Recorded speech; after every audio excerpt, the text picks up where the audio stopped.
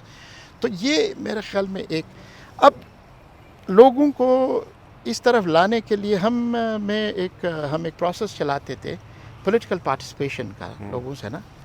تو ان کا بھی یہ تھا, جو یوتھ تھے وہاں پر بڑی انٹرسٹنگ ہے, جو خصوصاً خواتین کا, وہ کہہ رہے تھے کہ دیکھو یہ جو ہمارے ہاں جو پارٹیز ہیں, اس وقت 2 ہی تھے, مکمل ابھی 3 ہو گئے, جو مین سٹریم جس کو ہم کہتے ہیں پارٹیز ہیں, یہ خود انسٹیٹیوشنلائز نہیں ہے, ان کا کوئی ویژن مشن نہیں ہے. صحیح. یہ ہیومن پرسن سینٹرڈ ہے. ٹھیک ہے. اس میں عموماً جو دنیا میں اگر پالیٹکس دیکھے تو پارٹیز کی اپنی مشن ہوتی ہے, ویژن ہوتی ہے, ایک ویلیوز ہوتی ہیں. مظفر صاحب, آپ اسی بات کو, میرا کمنٹ ہے جو کہ اکثر آپ دیکھتے ہیں سوشل میڈیا کے اوپر, یہی جو لوگ کہتے ہیں کہ یہ اسٹرکچر نہیں ہے, اس کی وجہ وہ آپ کو قرار دیتے ہیں, جس کا آپ نے جواب دے دیا. اب مجھے یہ بتائیں کہ آج کل CSS کے ایگزام کا رزلٹ آیا تھا, یہ بھی تقریباً اسی سے لنک کرتا ہے. لوگ کہتے ہیں کہ جی دیکھیں فلاں NGOs نے میوزک کو پروموٹ کیا, ڈانس کو پروموٹ کیا, اور اب نتیجہ یہ نکلا کہ جی ہنزا کا کوئی بندہ CSS نہیں کر سکا. کتنا ویلڈ ہے یہ آج کل ڈبیٹ ہے. میرے خیال میں اس میں وہ ہمارے ہاں ایک مثال دیتے ہیں نا کہ میرا گاؤں سب سے دور افتادہ ہے, شمشال ہے نا, وہاں سے ہم مائیگریٹ کر کے ہنزا پہنچ گئے. آج کل ہمارے لوگ زیادہ تر علی آباد میں نظر آئیں گے. ہنزا کے لوگ جو پہلے تھے وہ گلگت آئے تھے, جب ہم گلگت آئے تو وہ کراچی گئے, جب کراچی گئے تو لندن گئے. میرا جو اندازہ ہے یہ جو سول سروس اسٹرکچر ہے, یہ پاکستان میں اس نے اپنی جو اس کی افادیت تھی نا وہ کافی کم ہو گئی. میری اپنی انالیسس ہے. ہمارے ہاں 2 بڑے اسٹرکچرس ہیں جس کو میں عموماً کمپیئر کرتا ہوں, لوگ اس کو دیکھتے ہیں. اس دن کسی نے بہت اچھا اس کے انالیسس کی, ایک بچی نے, وہ جو ڈیبیٹ میں, کہ یار ہم اس میں جاتے ہیں تو ہم کوئی رول پلے نہیں کر سکتے. سوشل رول کی بات, آپ اپنے ملک کے لیے جو آپ کے اندر ایک لوگوں کے اندر ایک کام کرنے کا ایک ویژن ہے, وہ آپ ٹرانسلیٹ نہیں کر سکتے. کیونکہ پہلے تو 20 سال آپ اسی میں گزارتے ہیں کہ یار میری پروموشن ہو. جب آپ اس لیول پہ جاتے ہیں تو then you want to consolidate, اس کے بعد ریٹائر ہو جاتے ہیں. تو یہ فورم جو ہے نا یہ خود ایوالو نہیں ہوا ہے. میرا خیال, ذاتی خیال یہ ہے کہ میرے بھی یہ خواہش تھی ایک زمانے میں کہ CSS میں بھی جاؤں, لیکن جب ہم نے اس کو ایڈویٹ کیا تو اس میں کوئی آپ کے لیے اسپیس نہیں ہے. اٹس اے جاب, آپ کریں گے تھوڑا سا شوشہ آپ کے لیے ہوگا. تو وہ جو وہاں پر جس طرح کی تعلیم آئی ہے, جس طرح کی اویئرنیس آئی ہے, وہ اس کو اس لیول پہ ویلیو نہیں دے رہے, اس لیے لوگ پارٹیسپیٹ نہیں کرتے. میں اپنی فیملی میں دیکھتا ہوں, لوگوں کو کہتا ہوں کہ وہ کہتا نہیں اس کے اندر خاص کوئی نہیں. میں اس کا عموماً ایک اور اس کے جزوی سوال آتا کہ یار ہنزا سے یا جو بھی ہے جہاں پر پڑھے لکھے لوگ, وہ آرمی میں زیادہ جاتے ہیں, اس میں کیوں نہیں آتے؟ اس کا میں عموماً یہ دیتا ہوں کہ لوگ, کیونکہ آج کل دیکھتے ہیں آپ دیکھیں آرمی نے بڑی ایوالو کی ہے. آرمی نے اپنے وار کالج کو NDO بنایا, یونیورسٹی بنایا, وہاں پر تھنکنگ ہے, پروسیس ہے. ہمارے جو سول سروس ہے وہ ابھی تک وہ پتہ نہیں سن 35 کا ایک ماڈل ہے, وہی ٹریننگ دے رہے, وہ ابھی یونیورسٹی بننے چاہتا ہے. تو دوسری طرف آتے ہیں ذرا گلگت بلتستان کا پسماندہ ترین علاقہ جدھر آپ نے کام کیا, دیامر میری مراد. آپ کیا سمجھتے ہیں, آپ نے چونکہ کام کیا ایکسپیرینس ہے, تو وہاں پہ کیوں NGOs کا داخلہ مشکل ہے؟ میرا ایک دیامر کے بارے میں نا میرا 2 کمی ہے.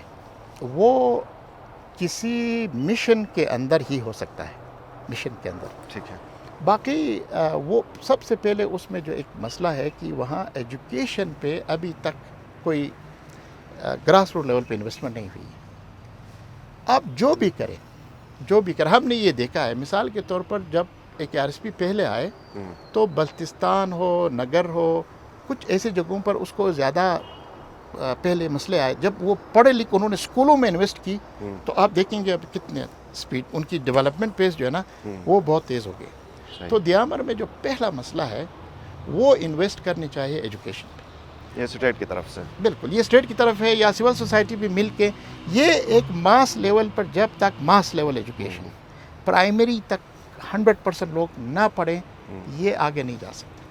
دوسرا جو ایک ایشو ہے وہاں پر وہ یہ ہے کہ ہم نے گلگت بلتستان میں دیکھا کہ باہر سے جتنے بھی ادارے ہیں وہ کچھ بھی کریں، جب تک وہاں کے لوگ خود انیشیٹ نہیں لیں گے نا، یہ نہیں ہوگا. تو دیامر میں یہ دو بنیادی، جس کو کہتے ہیں نا اکنامکس میں کہتے ہیں دو بنیادی فیکٹرز ہیں. صحیح سب سے پہلے ایجوکیشن، دوسرا جو ہے وہاں کے لوگ خود انیشیٹ لے لیں. صحیح. وہ یہ جب تک یہ سوچیں گے کہ یار کوئی اور آ کے میرے لیے کرے، وہ لوگ آئیں گے لیکن وہ نہیں کر سکتے کیونکہ وہ اس کلچر کو نہیں جانتے ہیں.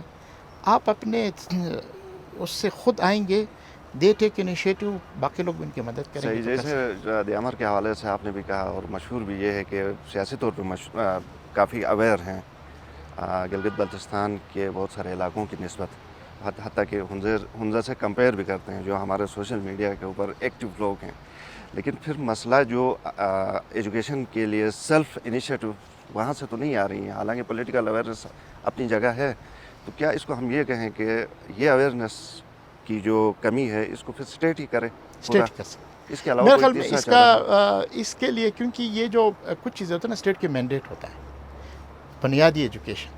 اب بنیادی ایجوکیشن اگر دیامر کو آپ ہنزا کے برابر میں ہی انویسٹ کریں گے، اس تناسب سے، برابر تو نہیں کہ تناسب سے کریں گے، تو وہاں تبدیلی نہیں ہو سکتی. وہاں پر ہمیں وہ لفظ تو غلط ہے، وار فوٹنگ پہ کرنے چاہیے. ٹھیک ہے. ایک کمپریہنسو وہ اسٹیٹ اگر اس کو اس لیول پہ لے لے تو وہاں صحیح. تبدیلی آ سکتی ہے. ہمارے پاس پروگرام میں وقت محدود ہے، ہم کوشش کرتے ہیں کہ زیادہ سے زیادہ سوال پوچھیں. ایک سوال، این جی اوز کا مستقبل بشمول ایکیڈین گلگت بلتستان میں آپ کیا دیکھتے ہیں؟ اچھا، میرا اس میں کیونکہ میں تاریخ کا طالب علم ہوں، مجھے تاریخ پڑھنے کا بہت شوق ہوتا ہے، اور تاریخ آپ کو بتاتا ہے کہ کیا ہوا ہے، آگے کیا ہوگا. مجھے جو نظر آتا ہے کہ آنے والے جو ورلڈ ہے، آنے والے جو صدی ہے، آنے والے دن ہے، اب کووڈ نے اور بتایا ہے، سول سوسائٹی زیادہ رول پلے کرے. ٹھیک ہے. نسبتاً یہ جو ہمارے پولیٹیکل جو بھی سسٹمز ہیں، ایک ہمارا پولیٹیکل سسٹم ہے، ایک ہمارا ایڈمنسٹریٹو سسٹمز ہے، کیونکہ یہ اس وقت ان کی میں کمپیٹیبلٹی نہیں ہے. یہ جا کر مختلف جگہوں پر یہ پھنس گئے. ابھی ویسٹ میں بھی اسٹرگل ہو رہا ہے. تو سول سوسائٹی کا آنے والے دنیا میں جو آنے والا وقت ہے اس میں بڑا رول ہے. ٹھیک ہے. اور اسی بات کو آپ، دوسرا میرا سوال، آپ اس میں کمپنسیٹ اگر کر سکیں، کیونکہ کووڈ نے ایک سینیریو چینج کر دیا ہے انٹرنیشنلی. تو اب حکومتوں کو کیا کرنا چاہیے؟ گلگت بلتستان میں اب نئی حکومت آئے گی، الیکشن آئیں گے، تو آپ کیا کوئی ایسی کی سجیشن دیں گے کہ جو ضروری ہیں آپ کووڈ کے تناظر میں؟